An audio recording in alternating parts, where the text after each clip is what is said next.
In the vast expanse of the Andralis galaxy, on a world bathed in twin golden suns, stood the shining capital city of Valeria. Its towers glittered like liquid crystal, floating bridges linking palaces that hovered above serene gardens. Every corner of this place reflected grace and power, for it was the heart of the Elvethan Empire, an ancient civilization known for beauty, discipline, and their deep mistrust of outsiders. At the center of this luminous city lived Princess Liara, daughter of Queen Myrath. She was admired across 1,000 worlds, not just for her radiant silver eyes and flowing violet hair, but for her wisdom and unshakable dignity. Songs were written about her, statues of her adorned halls of power.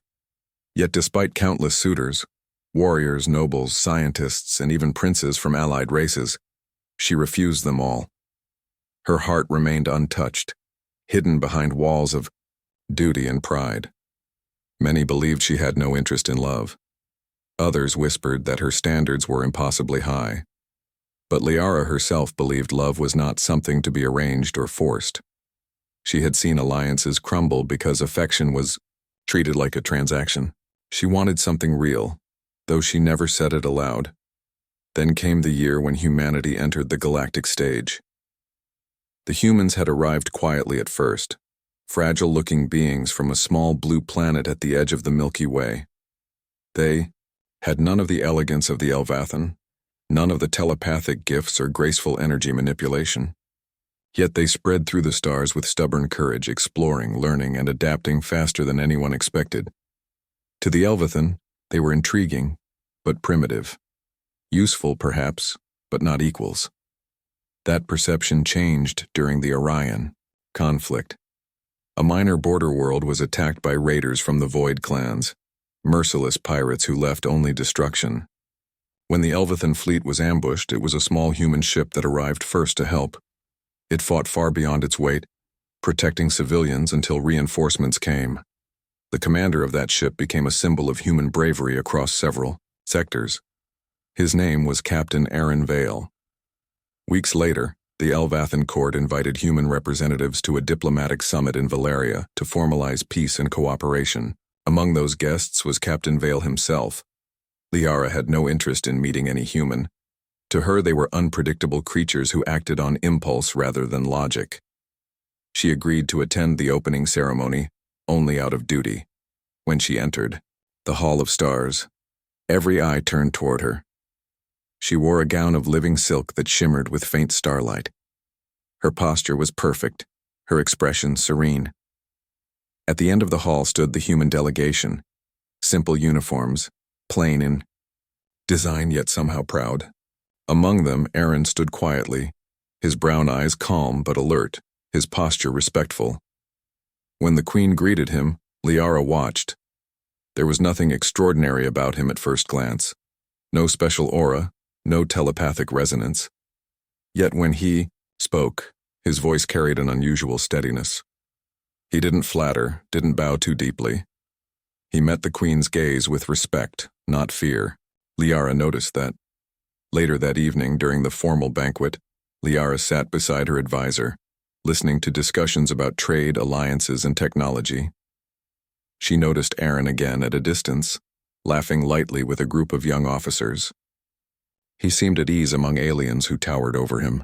When one of the Elvathan nobles mocked human fragility, Aaron didn't react with anger. He simply smiled and said, "Fragility teaches us how to endure." The table went silent for a moment. Even Liara found herself unexpectedly curious. Over the following days, meetings and cultural exchanges filled the palace. Aaron was often present, representing human perspectives. He asked thoughtful questions about Elvathan energy systems and offered insights into human problem-solving methods. His ideas were sometimes unconventional, even reckless by Elvathan standards, yet undeniably creative. One afternoon, during a tour of the palace gardens, Liara found herself unexpectedly paired with him. The translator drones hummed softly around them, though Aaron's pronunciation of Elvathan words was surprisingly accurate. "These gardens are older than my world's recorded history," Liara said, her voice even, as she guided him past crystal trees that glowed faintly under the sun. They were grown from seeds carried by our ancestors across galaxies. Aaron nodded, his gaze following the gentle shimmer of light through the leaves. They're beautiful, he said, but they also look alive in a way that makes you feel small. Small? She asked, raising an eyebrow. He smiled. Yes. On my planet, we learned that small things can still hold meaning. A flower in the cracks of a ruined city. A seed carried through a storm. Sometimes smallness teaches humility. Liara studied him for a moment. There was no hidden motive in his tone, no attempt to impress her. It was just honesty. She wasn't used to that. Most who spoke to her carefully measured their words, afraid to say anything that might displease the princess. This human didn't seem to play that game. That day they walked longer than expected. She told him about the Elvathan belief that stars had souls. He told her how humans once looked up at the sky, dreaming of meeting other beings among those same stars. She found his stories both strange and oddly inspiring. Days turned into weeks. The summit neared its end, and the human delegation prepared to depart. During that time, Liara and Aaron met several times under the pretext of diplomatic study sessions. They compared human literature and Elvathan philosophy, debated the meaning of courage, and once even argued about destiny itself. Destiny is a word we invented to excuse our fear of choice, Aaron said once, looking out over the city from the palace balcony. Humans make mistakes, but at least we own them. Liara tilted her head slightly. You speak as though you can shape fate itself. Maybe not, he replied, but we can choose how we face it. His words lingered, with her long after he left that night. When the final day came, a grand farewell ceremony filled the palace courtyard. As the delegation prepared to board their ship, Liara felt a strange ache in her chest. It was subtle at first, a pull she didn't understand. She watched as Aaron shook hands with the queen, bowing with quiet respect. Before he stepped away, Liara found herself walking toward him, ignoring the murmurs from the court. Captain Vale, she said, her voice calm, though her pulse raced. You have represented your world with honor. The Elvathan thank you. He smiled faintly. The honor was mine, princess. I'll remember your world. Something inside her rebelled against the simplicity of his farewell. She didn't want their story to end with polite words. But her upbringing, her title, her duty, all those chains held her still. When he boarded his ship and the engines ignited, Liara turned away, hiding the strange emotion that burned behind her composed face. That night, for the first time in her life, she couldn't sleep. Weeks passed. Life in Valaria returned to normal. New suitors arrived, bringing rare gifts and rehearsed speeches. Liara met them with courtesy but felt nothing. Their words sounded hollow. The palace halls felt colder, the gardens quieter. Every time she walked past the balcony overlooking the stars, she thought of the human who had dared to speak to her as an equal. Then news reached the palace. A human research vessel had gone missing near the border of the Nebrath Rift, a dangerous region of collapsing space. The name of the mission commander appeared in the report, Captain Aaron Vale. Liara's heart stopped for a moment. Against all protocol, she requested the full report. When her mother refused, calling it a matter of another species, Liara took matters into her own hands. That night, she stole a small scout craft from the royal hangar and left the capital. She flew alone through the rift's distorted fields, her ship's sensors screaming warnings. Lightning-like energy storms tore across the void, bending light and sound. She refused to turn back. At last, her scanners caught a faint signal, a distress beacon.